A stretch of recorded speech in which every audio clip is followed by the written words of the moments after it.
4장 9절 공독드리겠습니다. 여호수아가 또 요단 가운데 곧 언약궤를 맨 제사장들의 발이 선 곳에 돌 12를 세웠더니 오늘까지 거기 있더라. 다시 말해서 각 지파를 대표로 해서 세워서 가지고 돌 하나를 주워다가 유숙할 장소에다가 두고, 또 하나는 여호수아가 제사장들이 선 곳에 돌 12를 딱 세워놨다 그래요. 그것이 오늘날까지 있더라. 거기 있더라. 그러니까 돌을 두 번 세우는데, 여호수아는 제사장들의 발이 선 곳에 돌 12를 세우고, 그리고 각 지파들은 유숙할 장소에 두고, 이렇게 설명을 하십니다. 그러니까 한 곳에 12의 돌이 섰다는 것은 제사장들 발이 선 곳에 곧 예수 그리스도 안에 12돌이 다 세워져 있다, 이런 표현이 되고, 각 지파에게 세웠다는 소리는 가정 속에서 천국 하나님의 언약대로 가신다는 걸 기억나게 하고, 또 돌 12를 싹 다 모아서 그 세운 곳에 오늘날까지 거기 있다라 하신 대로 예수님이 이 땅에 오셔서 제자를 12제자를 택하는 거예요. 그러면 여기서 예수님께서 제자들을 택해서 할 앞으로 제자들이 맡은 일을 너희들은 무엇을 해야 된다라고 가르쳐 주시는데, 이 말씀을 우리가 다시 한번 상고해 보기로 하고, 누가복음, 참 좀 전에 제가 말씀드린 거에 있어서 로마서 5장 20절 아담은 오실 자의 표상이라 라고 말씀하셨다고 제가 말씀하셨는데, 20절이 아니고 5장 14절입니다. 죄송합니다. 그리고 에레미야 31장 31절에서 34절까지 읽어보시면, 내가 새 언약은 내가 저희 마음에다가 두고 하나님의 법을 생각에 기록한다라는 내용이 있습니다. 참고하시기 바랍니다. 누가복음 24장 44절부터 지금 44절부터 53절까지 마지막 절까지 이 내용 속에서 굉장히 중요한 부분이 있어요.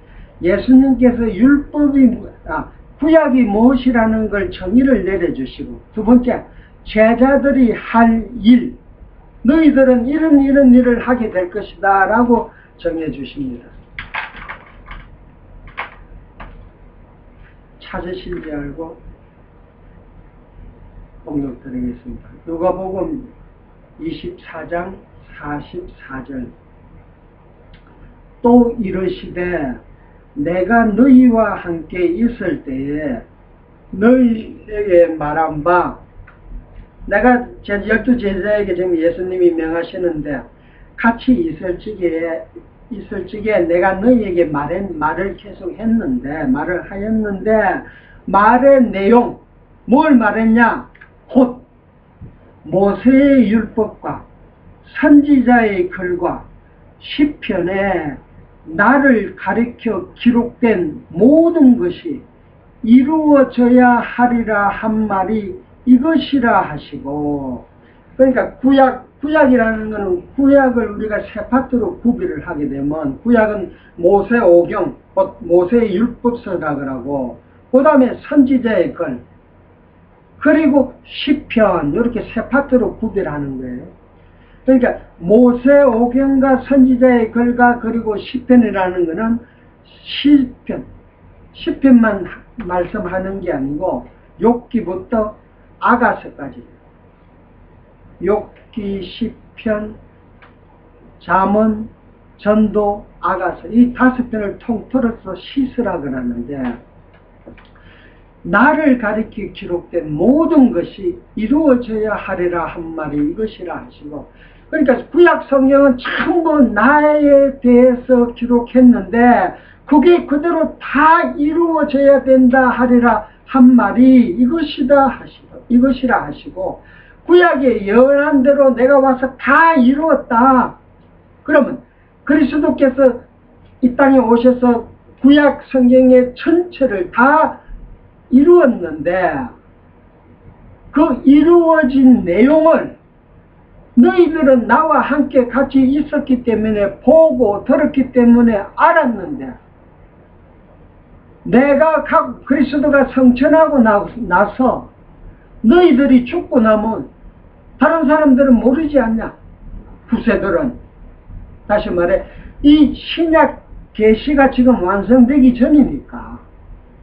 그러니까 제자들에게 이것이라 하시고 하면서 예수님이 가르쳐준 내용을 요약을 해서 그대로 제자들이 기록한 게 곧 신약 성경이에요.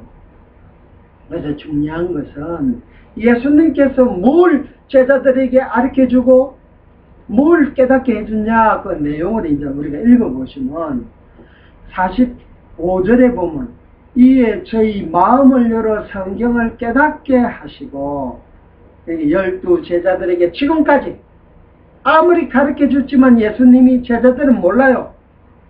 이유는 마음을 열어주지 않았기 때문에. 그러니까 예수님이 성천하기 직전에 지금 제자들에게 마음을 열어줍니다. 두 번째, 성경을 깨닫게 하시고 깨닫게 해줍니다. 가르치는 저도 제가 똑똑해서 이 깨닫는 게 아니에요. 하나님께서 성령을 통해서 성경을 깨닫게 해주시니까 깨달은 만큼 오로지 예수 그리스도만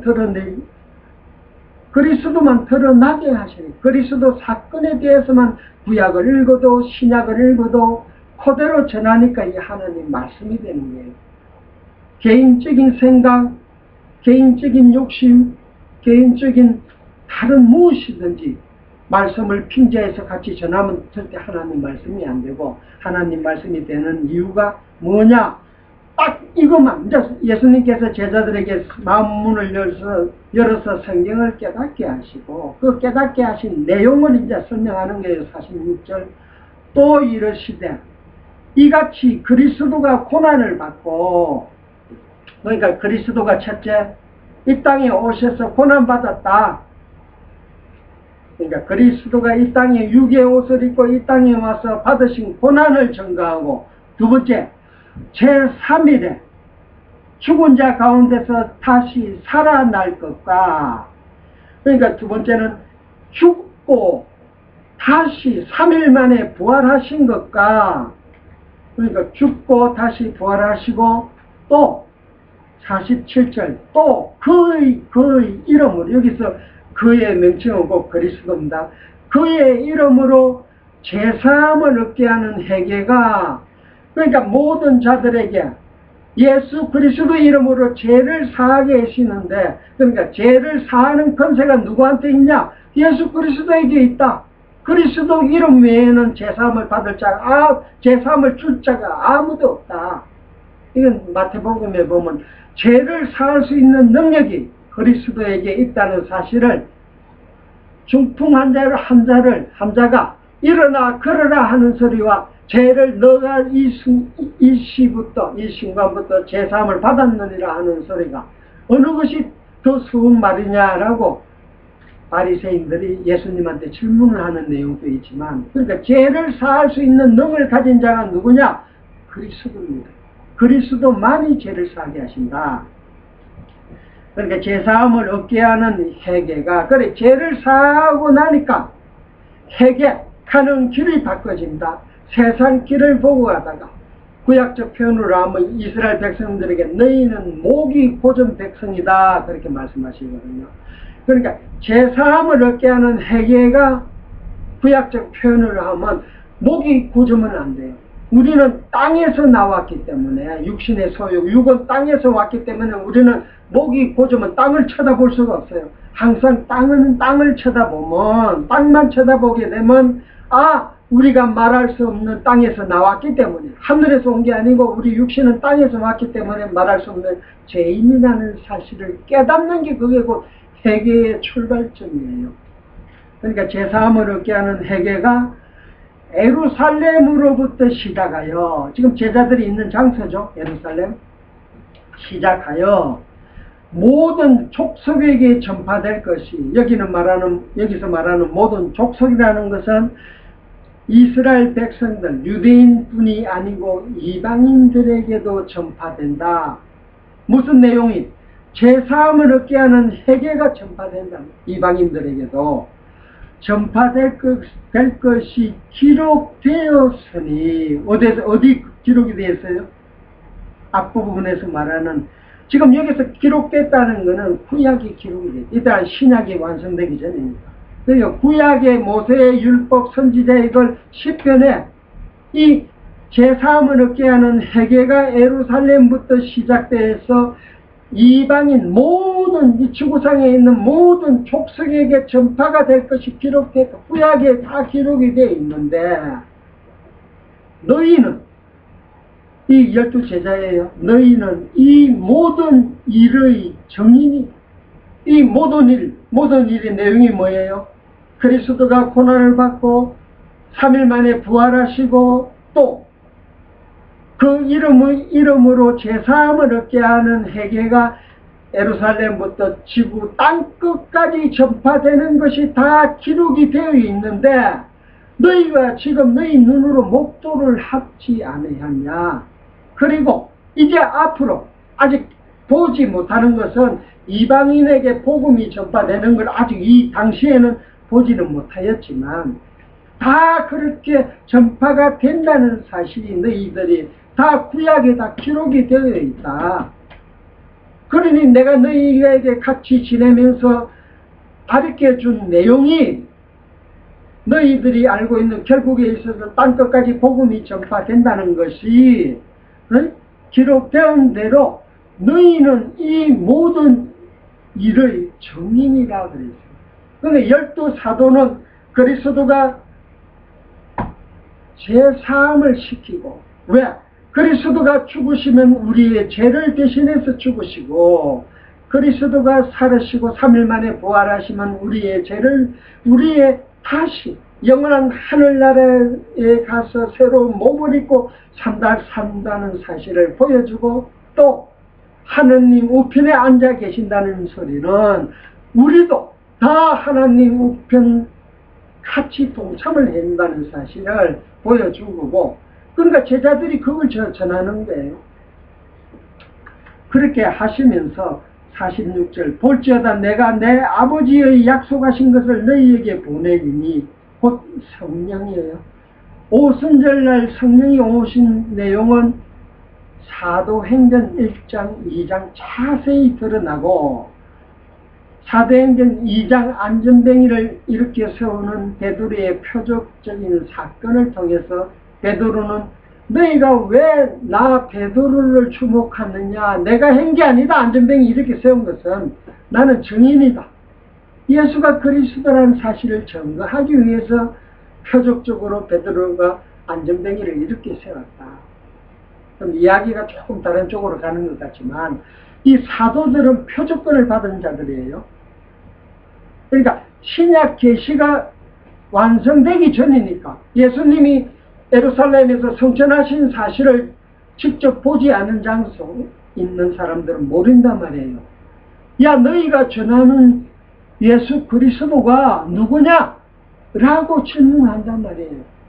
그러니까 야, 구약에 예언된 대로 안전뱅이야 일어나라니까 일어나는 거 보니까 우리가 전하는 예수가 누구다? 아, 그리스도가 맞다는 사실을 표적을 통해서 그리스도 이름을 증거를 하고, 계시가 완성된 이후에는 그런 표적권이 메시아권을 가진 사도들만이 가질 수 있는 표적이 계시 완성으로 인하여 이제는 완전히 없어졌다. 성경 계시 완성된 성경을 통해서 이제 우리가 알 수 있다. 그 말씀이죠.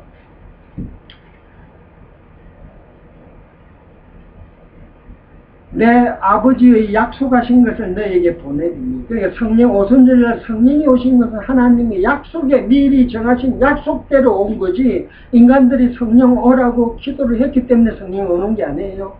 그러니까 오순절날 날이 이름에 사도행전으로 가게 되면 12사도들이 120여 명이 마가의 다락방에서 마음과 뜻을 다 하나로 뭉쳐서 120여 명의 기도의 내용이 다 한 뜻, 한 마음이 되어지는 거예요. 그러면 12, 120여 명이 한뜻 한마음이 되어지는 근거가 뭐냐? 지금 여기서 예수님이 가르쳐 주신 대로 내 아버지의 약속하신 것을 너희에게 보내리니 이렇게 예언을 하셨단 말이에요. 누가? 아버지께서 약속하셨다. 오순절날 성령 보내기로. 그러니까 너희들이 예루살렘 모여서 이곳에 모여서 예루살렘에 모여서 약속하신 것을 구하는 거예요. 그 120명이 전부 생각과 뜻과 가치가 다 다른 사람이지만 거기 모여서 기도를 하는 거는 뭘? 하나님께서 약속하신 것을 구하니까 그 약속을 아는 자들이 120명이 다 약속을 아니까 하나님 약속을 구하니까 마음이 하나가 되고 뜻이 하나가 되어지는 거예요. 고로 말해서 지금 와서도 하나님의 약속을 구하지 아니하면 절대 하나가 되어질 수 없다. 중요한 말씀입니다. 근데 약속하신 것을 잎이 올 때까지 이 성에 유하라 하십니다. 오순절날 성령이 오신다는 사실을 분명히 구약에 예언을 하셨으니까 오순절날 성령이 오신다는 사실을 구약에 예언하신 대로 그러니까 애굽에서 출애굽 밖으로 나온 지 50일 만에 성령이 오신다. 그 말씀. 그러니까 오순절 50절 예수께서 저희를 데리고 베다니 앞까지 나가서 손을 들어 저희에게 기도하시더니 축복하실 때 저희를 떠나 하늘로 올리우시니 저희가 그에게 경배하고 그 큰 기쁨으로 예루살렘 돌아가 늘 성전에 있어 하나님을 찬송하니라. 예수님이 약속해 주신 대로 그 약속이 얼마나 기뻤으면 큰 기쁨을 가지고 예루살렘으로 돌아와서 성전에 있어서 하나님을 찬송하더라. 여기서 말하는 성전은 아직 솔로몬이 지은 성전이 아직 무너지기 전이에요. 그러니까 모이는 장소, 성전에서 모였다. 왜? 거기서 하나님이 모형적으로 보여준 장소고 그 장소 외에는 따로 특별히 모일 장소가 없으니까 성전에 모였다는 이야기예요. 오늘날에 우리가 예배당 성전하고는 다른 게예요. 그러니까 이런 성전 개념을 오늘날 우리 예배 보는 장소 개념으로 이해하셔도 되는 거죠. 다시 여호수아로 돌아가서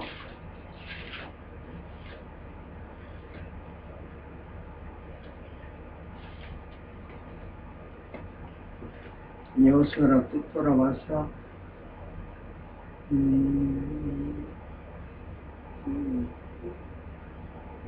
10절 여호수아 4장 10절입니다. 괴를 맨 제사장들이 여호와께서 여호수아에게 명하사 백성에게 이르게 하시니 곧 모세가 여호수아에게 명한 일이 다 마치기까지 요단 가운데 섰고 백성은 속히 건너서며 그러니까 여호수아는 요단 가운데 서서 모세가 여호수아에게 명한 것처럼 내 백성을 다 요단강을 건너서 약속의 땅으로 다 너가 책임지고 데리고 가라 하신 대로 한 명이라도 누락자가 없이 다 건너기까지 여호수아는 요단강에 서 있었다. 모세가 명한 대로.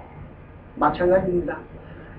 참 여호수아인 신약의 메시아인 예수께서는 우리 신약의 이스라엘 백성들, 온 예수를 믿는 그리스도라고 믿는 온 백성들이 천국 가는 그날까지 요단강에서 지금도 서 계십니다. 지금도 요단강가에서 다 건너게 해준 다음에 마지막으로 예수님께서 건너오십니다. 천국으로 오신다 그 말씀입니다.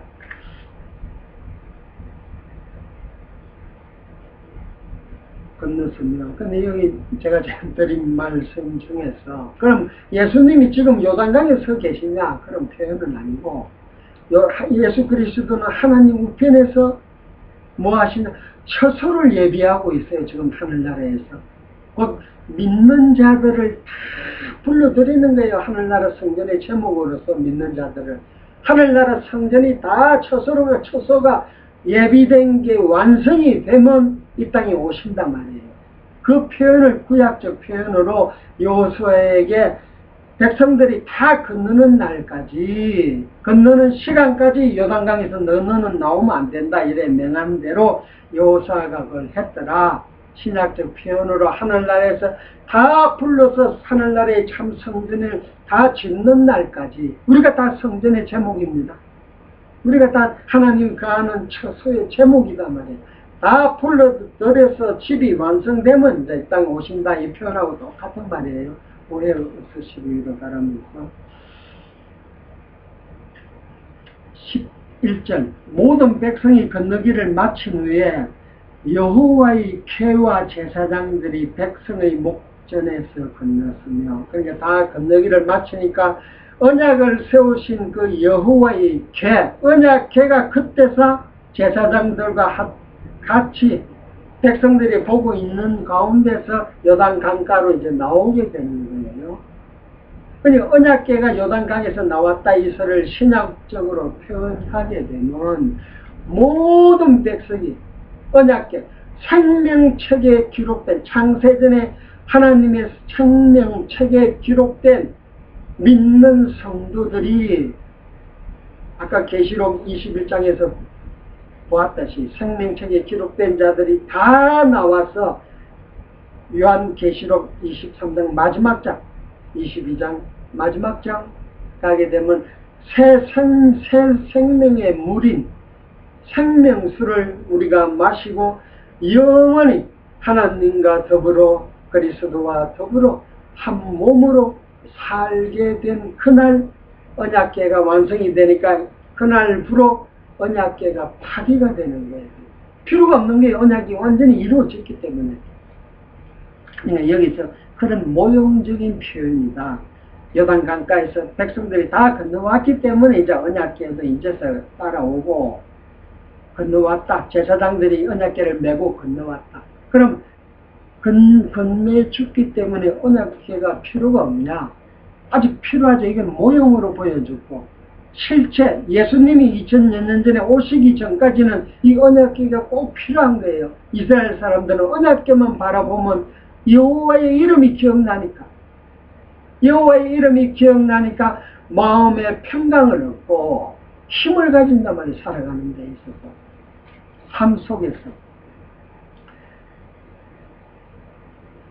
12절 루벤 자손과 갓 자손과 므낫세 반지파는 모세가 그들에게 이런 것 같이 무장하고 이스라엘 자손들보다 앞서 건너갔으니 4만 명가량이라. 그러니까 두 지파 반에서 장정, 무장하고 싸울 수 있는 자들이 4만 명가량이 이스라엘 백성들보다 먼저 가나안 땅에 들어갔어요.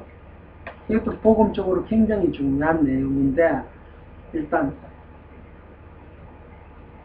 13절 다시 읽어보면 봉독해드려요. 13절 4만 명가량이라 무장하고 여호와 앞에서 건너가서 싸우려고 여리고 평지에 이르니라.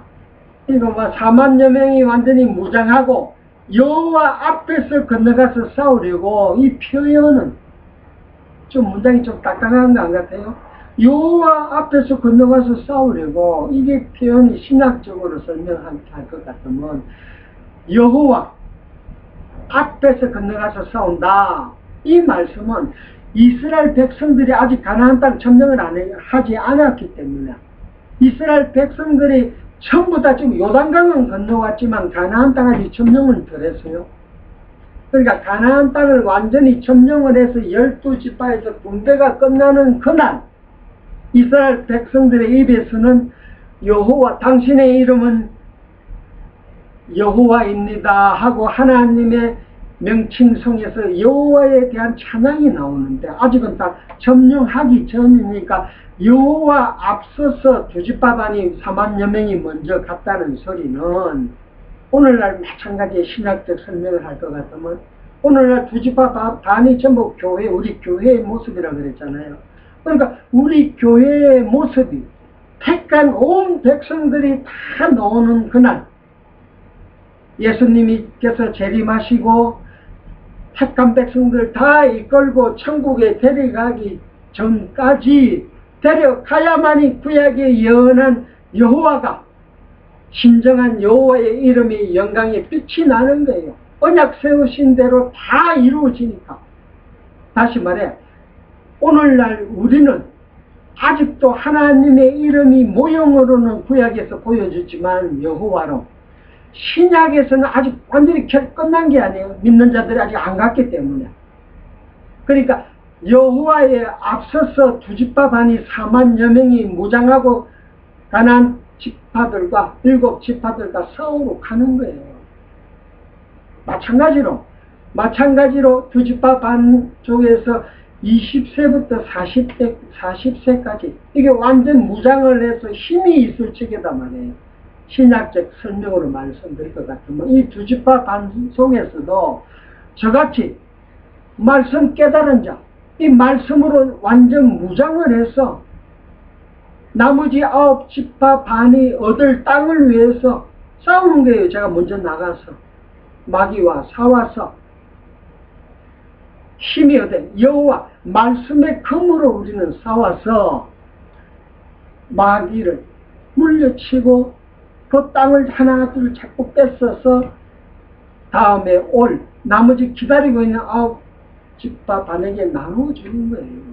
그러니까 먼저 깨달은 자들은 완전 말씀으로 완전 무장을 하고 그 말씀은 에베소서에 있습니다. 잠깐 제가 몇 절은 좀 표현을 못하는데 에베소서에 보게 되면 너희는 말씀으로 완전 무장을 하고 이 말씀을 복음의 신을 신고 의의 훈패를 메고 말씀의 전신 갑주를 입고 나가서 싸워라.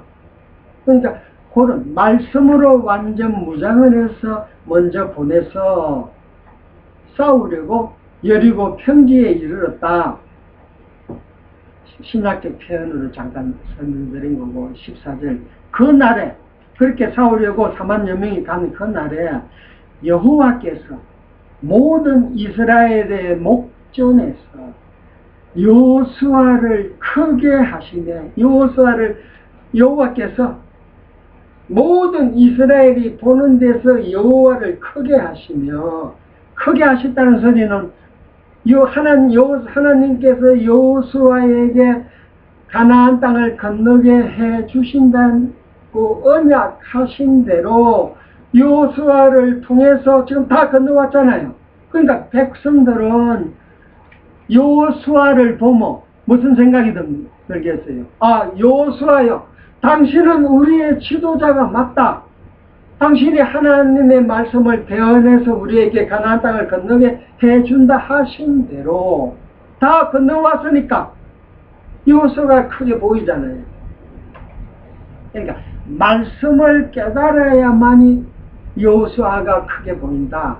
말씀의 내용, 언약을 이루어준다는 사실을 알아야만이 언약을 이루게 해주시는 여호수아를 통해서 이루게 한 여호와를 알게 된 결과가 여호수아가 크게 보이듯이, 그러니까 인간 여호수아는 우리와 똑같은 모습이고, 여기서 여호수아를 크게 하셨다는 소리는 궁극적으로는 신약의 참 메시아인 여호수아께서 이 땅에 오셔서 백성들을 모두 홍해 바다를 요단강을 건너게 해줬다는 사실을 우리가 인지를 하게 되면 예수 그리스도의 그 크심이 보이지 않습니까?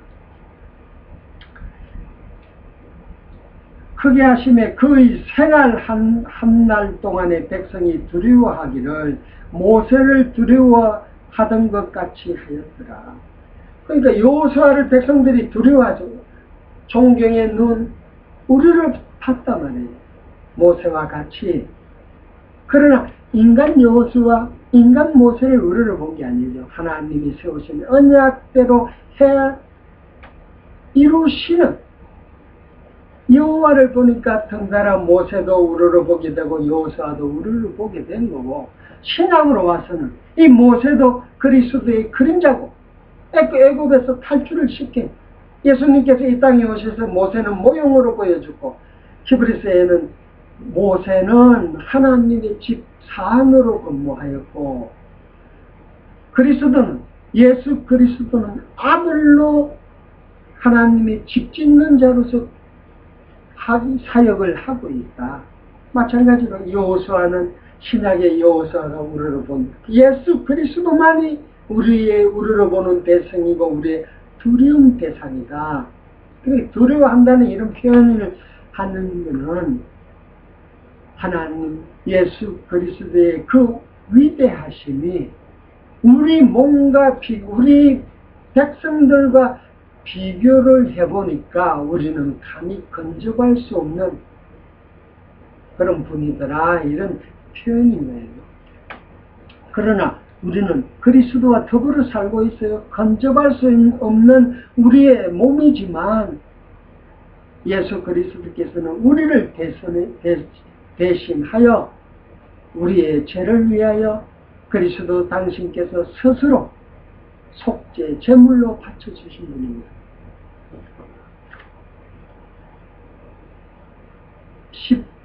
15절 여호와께서 여호수아에게 일러 가라사대 언약궤를 맨 제사장들을 명하여 요단에서 올라오게 하라 하신지라.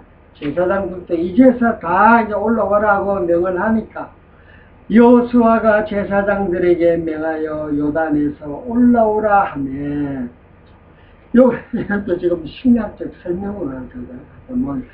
제사 직분, 제사의 3요소, 성전, 제사장, 제물이 있는데 여호수아에게 제사장들을 다 요단강에서 올라오라고 명하신 대로 예수님께서 영원한 대제사장으로 이 땅에 오셔갖고 제사의 3요소가 뭐라 그랬죠? 첫째 제사장이 있어야 되고, 두 번째 성전이 있어야 되고, 세 번째 제물이 있어야 되는데 백성들 요단강에서 다 건너왔기 때문에 여호수아가 제사장들 올라오라 신약으로 설명합니다. 예수 그리스도께서 십자가상에서 모든 율법 구약의 영원한 법을 내가 다 이루었다. 그 말씀과 끝으로 그 말씀과 동시에 하나님께서 제사장인 여호수아를 제사장인 신약의 대제사장인 예수 그리스도를 이제 올라오라 이렇게 이제 하시는 거예요. 그럼 올라오라 하신 대로 예수님이 어디까지 3일 후에 첫째 날 모든 죄를 다 걸머지시고 돌아가시고 둘째 날 장사 지내고 셋째 날 부활하셔서 올라오라 하신 대로 하나님 우편에 지금 올라가 계신다. 그러니까 그리스도가 드러나주기 위해서 부활하신 그리스도를 구약적 여호수아서의 설명대로 언약궤를 맨 제사장들을 명하여 요단에서 올라오라 하신지라 이를 설명하신 대로 대제사장인 그리스도께서 이 땅에 오셔서 언약궤 속에 뭐가 있다고 그랬어요?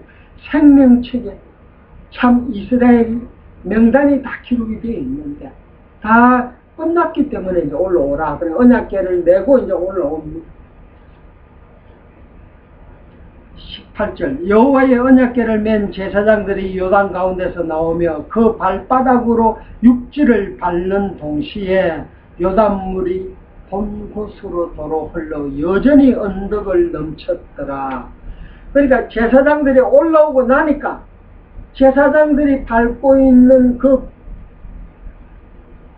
자리만 땅이 보였는데 발을 띄고 올라오니까 도리어 원위치 물로 가득 채우게 되는 것입니다.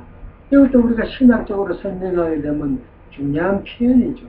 대제사장께서 밟고 있는 발, 그 발을 띄면 밟고 있는 그 발자국만이 물이, 심판이 벗어날 수 있는 그 자리예요. 그러니까 그 발자국을 띄니까 도로 원위치 심판이 다시 흐릅니다. 그러니까 이 올라온 발자국이 제사장들이 그 발자국을 갖다가 누가 건너와서 그 발자국 따라 이스라엘 12지파들이 건너왔듯이 건너왔다는 사실을 뭘로서 증명을 했어요? 돌을 하나 주워와서 유숙할 그 장소에 세우니까 그걸 쳐다봄으로 말미암아 지금 말씀하신 대로 야 우리 제사장들이 여호와께서 올라오라 하니까 다 올라오니까 물은 도로 원위치가 되지 있더라. 다 식반 속에 다 들어갔더라. 그러나 너희들은 물은 원위치가 되고 다시 말해서 요단강 물이 원위치가 돼서 물이 흐른다는 소리는 다 이 세상이 결국은 전부 요단강이에요. 다 심판 속에 다시 다 이 세상 모든 자들이 다 심판 속에 있대. 이스라엘 백성들은 건너왔잖아요. 건너왔다는 증거가 물은 원위치 속에 갔을 이 증거, 표징, 돌이 있잖아요. 거기 주워온 돌. 제사장들이 밟고 있는 그 맨 땅에 돌을 주워왔기 때문에 그 주워온 사실을 계속 후손들에게 증거를 해주고 그러니까 그 증거를 받지 아니한 자들 다 원위치대로 물속에 다 빠져 죽게 되는데 요단강 물이 원위치 되었듯이 그러니까 예수 그리스도를 믿는 참 이스라엘이요 참 12지파 속에 있는 우리들은 다 모든 세상이 심판 속에 들어가도 우리는 안 들어간다. 왜? 돌이 표준이 되었듯이고요. 신약에는 그리스도가 제 속에서 돌아가시고 3일 만에 부활하셨다는 사실이 표준이 돼서 우리 속에 있고 그 일의 증거라고 아까 누가복음 24장 44절부터 말씀하셨듯이 그 증거가 우리 속에 있기 때문에 그 증거를 받지 않는 자들은 전부 요단강이 물이 도로 원위치가 되었듯이 제 속에 빠져서 죽게 되는 것입니다. 19절 정월 15일에 정월 10일에 백성이 요단으로 올라와서 여리고 동편 지경 길갓에 진치며 여호수아가 그 요단에서 가져온 12돌을 길갈에 세우고 길갈이라는 곳 세우고 이 길갈은 결국은 하나님의 언약이 하나님의 여호와의 이름을 두는 장소예요. 길갈 세우고 돌을 12길갈에 세운 그 장소가 거슬러 올라가게 되면 야곱이 말한 야곱이 하나님 그러니까 야곱이 본 하나님의 사자가 사다리를 타고 천국을 오르락내리락 하는 그 모습을 보고 그 자리 위에다가 여호와의 이름을 두고 반석을 두고 12반석을 12돌을 거기다가 세웠다 그러잖아요. 이 장소가 결국은 예수 그리스도가 왔대서 주는 그리스도시요 살아계신 하나님의 아들입니다 라고 하는 신앙 고백을 하는 그 장소가 구약에는 모형적으로 꼭 공간에 분리가 되었어. 길갈이라는 곳에다가 12돌을 세워놨고 물속에서 건너온 언약대로 건너온 이 길갈이라는 장소가 예수님이 오셔서 공간의 제한을 다 허물어 버리니까 예수 그리스도가 나의 주인입니다 라고 신앙 고백을 하는 자들은 그 마음에 12돌이 그 마음속에 다 세워져 있는 거예요. 길갈에 세우고 이스라엘 자손들에게 일러 가로되 후일에 먼 훗날에 너희 자손이 그 아비에게 묻기를 이 돌은 무슨 뜻이뇨 하거든 너희는 자손에게 알게 하여 이르기를 이스라엘이 마른 땅을 밟고 이 요단을 건넜음이라. 사비들에게 10계명 6계명에 너 부모를 공경하라 이유가 뭐냐? 말씀을 그대로 어떻게 부모를 공경함으로 말미암아 아버지가 알려준 명한대로 그 말씀을 지키고 행하고 말씀 아래서 살아가는 거예요. 그러니까 후손 자손들에게 길갈의 돌 12돌을 세운 그 길갈의 사건을 증거를 해주는 거예요. 그러니까 이 기독교는 가르치는 종교예요. 근데 우리는 다 기독교인입니다. 그럼 이 기독교라는 이름이 이 그리스도라는 이름을 중국 사람들의 그걸 한문으로 그러니까 한자로 그리스도라는 이름을 기독이라고 쓰는 거예요. 그리고 기독 가르친다 해서 기독교가 된 거예요. 굉장히 복음적이에요. 이 이름 자체가 기독교. 예수 그리스도를 가르치는 종교다 해서 기독교라고 하는 거예요. 그러니까 우리가 자손들에게 기독교를 가르치는 게 곧 지금 구약적 표현으로 요단강을 걷는 12도를 길갈에 세운 내용하고 똑같은 게예요. 기자가 그 터기자단 말이에요. 그러니까 12도를 길갈에 세우고 예수 그리스도가 주는 그리스도시요 살아계신 하나님의 아들입니다. 베드로야, 너 이제부터 이름은 시몬아 베드로라고 해라. 반석이라고 해라. 이렇게 말씀하셨듯이 이 반석은 이 길갈이 신약으로 와서 반석이 되어지는 것은 그리스도 이름을 부르는 거고, 우리가 마음으로 주는 그리스도시요 살아계신 하나님의 아들입니다 라고 명하는 것은 우리 윗대에서, 구약에는 그건 구전으로 가르쳤고 신약에서는 계시가 완성됨으로 해서 이 말씀으로 우리가 깨달아지는 거고, 그러니까 구약 성경 39권이 어느 한 구절 한 구절 절절히 귀한 말씀이 아니 되는 구절이 없습니다.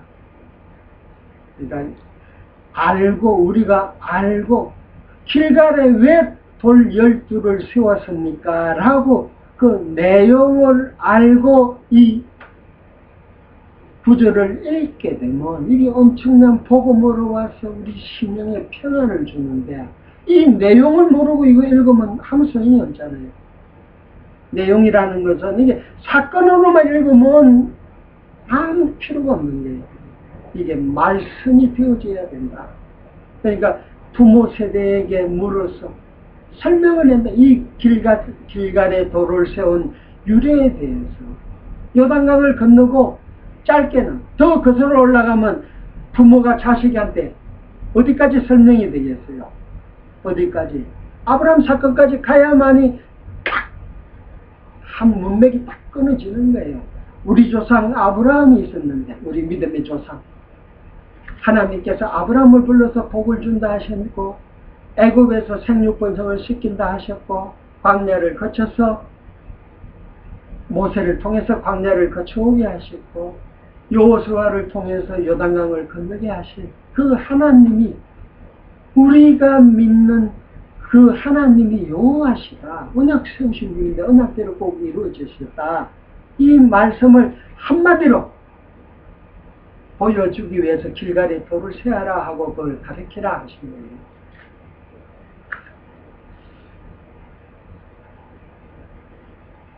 (23절) 너희 하나님 여호와께서 요단물을 너희 앞에 마르게 하사. 그러니까 하나님이 여호와인데, 언약을 세우신 여호와인데, 여호와가 여호와 되는 이유가 뭐냐? 마르게 해주셨다. 그 다음에 두 번째는 너희로 건너게 하신 것을, 야, 다 건너가게 해주셨다. 여호와가, 너희 하나님 여호와께서 우리 앞에 홍해를 말리시고 우리로 건너게 하신가 같았나니, 나아가서는 홍해에서 애굽에서 나오던 그 국가 민족이, 이스라엘 민족이 다 구원받았다는 사실을 다시 한번 부분적으로 보여준 사건이 요단 강가의 사건이다. 그러니까 구약 성경의 내용은 전부 반복, 재반복, 3차, 몇만 번 계속 반복되게 이스라엘 백성들에게 알려주시는 거예요. 그래도 그렇게 몇만 번, 몇십만 번을 알려줘도 이 이스라엘 백성들은 돌아서면 잊어버려요. 마찬가지로 오늘날 우리도 마찬가지예요. 우리도 돌아서면 잊어버려요. 그러니까 우리가 말씀이 돌아서면 잊어버린다는 소리는 무슨 이야기냐? 내가 항쟁을 통해서 불평, 불만, 짜증 내 가진 것보다 남이 가진 게 더 갖고 싶다고 나도 가져야지 하고 출발되는 그 욕구, 그게 전부 다 말씀 잊어버리니까 그런 결과가 나오는 거예요. 다시 말해, 주여 이름은 부르지만 주가 내 마음속에서 진정한 주인이 되지 아니하면 내가 주인이 되는 거예요. 내가 주인이 된 결과가 좀 전에 말씀드렸듯이 다 그런 사건이 드러나는 거예요. 우린 돌아서만 주인인 예수 그리스도를 잊어버린다. 그래서 예수 그리스도를 기억나게 하기 위해서 오로지 말씀을 통해서만 예수가 그리스도구나 라고 기억을 하는 거예요. 그래서 일주일에 한 번이라도 예배당에 나와서 예수가 그리스도라는 사실을 성경 66권을 통해서 확정시켜주고 그 확정이 집으로 돌아와서 일주일 사이에 생활하면서도 어렵고 힘들 때마다 생각나게 해서 그 예수 그리스도를 잊어버리면 우리는 소망이 없다는 걸 환경을 통해서 날마다 깨닫게 되는 거예요. 고로 말해서 예배당이 이 주일날 주일 지키기 위해서 예배당 오는 게 아닙니다. 그거는 아주 어린 아이들, 젖을 먹는 미숙한 신앙인들이고 조금 성숙한 신앙인들은 주일날 예배당에 오지 말아도 나올 수밖에 없다. 내가 일주일에 하루라도 하나님 말씀을 안 묻고 내가 어찌 살래요? 오지 말아도 나오는 거예요. 말씀 묻기 위해서. 그러니까 그런 모임이 가져지는 성숙된 예배당이 되어져야만이 하나님이 받으시는 산 제사가 되고 기쁘신 찬양이 되어진다. 기억하시고. 그러니까 반복되게 가르쳐준다.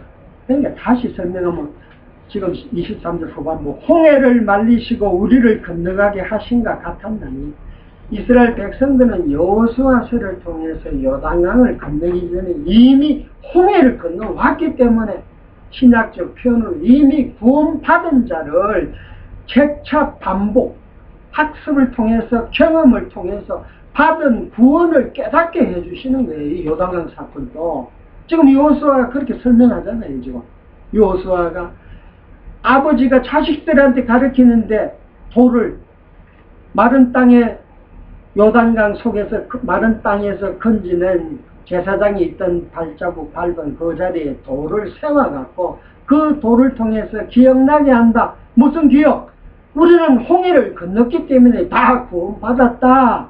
그 구원받았다는 사실을 재차 반복해서 요단강을 건너게 하시고 그러니까 다시 말해서 오늘날 성경 강론은 우리가 칼빈이 내세운 예정론 하나님께서 우리들에게 참 이스라엘 백성인 오늘날 교회를 다니는 예수 그리스도인들에게 영원전에 구원받았다는 사실을 반복해서 때를 어떤지 못 어떤지 시간만 남은 가르치는 거예요. 받았다는 구원, 받을 구원이 아니고 이미 받았다는 구원을 가르쳐야만이 진정한 하나님 말씀이 되고 우리 생활에 힘이 되는 것입니다. 24절 이는 땅의 모든 백성으로 여호와의 손이 능하심을 알게 하며 너희로 너희 하나님 여호와를 영원토록 경외하게 하려 하시리라.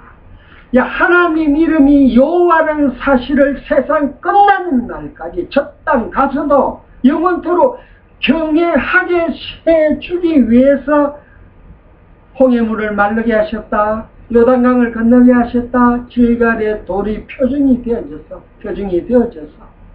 결국에 있어서는 우리가 오늘날 찬양의 목적이 다시 말해서 찬양의 목적이 되어지는 근거가 뭐냐?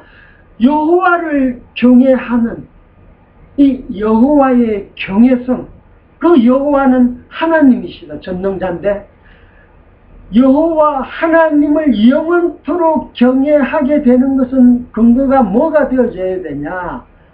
잠언서에는 모든 지혜의 근본은 하나님을 여호와를 경외하는 게 인간 지식의 본분인데 여호와를 경외하기 위해서는 하나님을 아는 지식이 있어야만이 경외가 되어진다.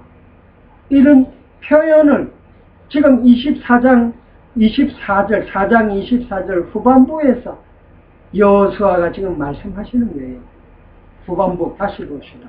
너희로 이스라엘 백성들이 너희로 너희 하나님 여호와를 영원토록 경외하게 하려 하심이라. 그러니까 여호와를 하나님을 경외하는 결과가 우리 입으로 터지는 찬양, 나아가서 마음으로 터져나는 행동으로 드러나는 찬양이 되어지는데 이 찬양은 하나님을 아는 지식에서 출발이 되어지는 거예요. 경외하게 하려 하심이라. 그러니까 문장적으로 봐서 4장에서 길갈에 돌을 주소서 자식들에게 후세들에게 그걸 가르치는 목적이 결국에 있어서는 뭐냐? 너는 아직 여호와 하나님을 모르니까 길갈의 돌을 통해서 경외를 하게 만드시는 거예요. 오늘날 우리도 마찬가지예요. 성경 66권을 통해서 하나님께서 우리에게 세워주신, 알려주신 은혜, 하나님이 주신 은혜 얼마나 많은지 말씀을 통해서 하나하나 깨달을 때만이 경외를 하게 되어진다. 꼭 기억하시고 감사합니다.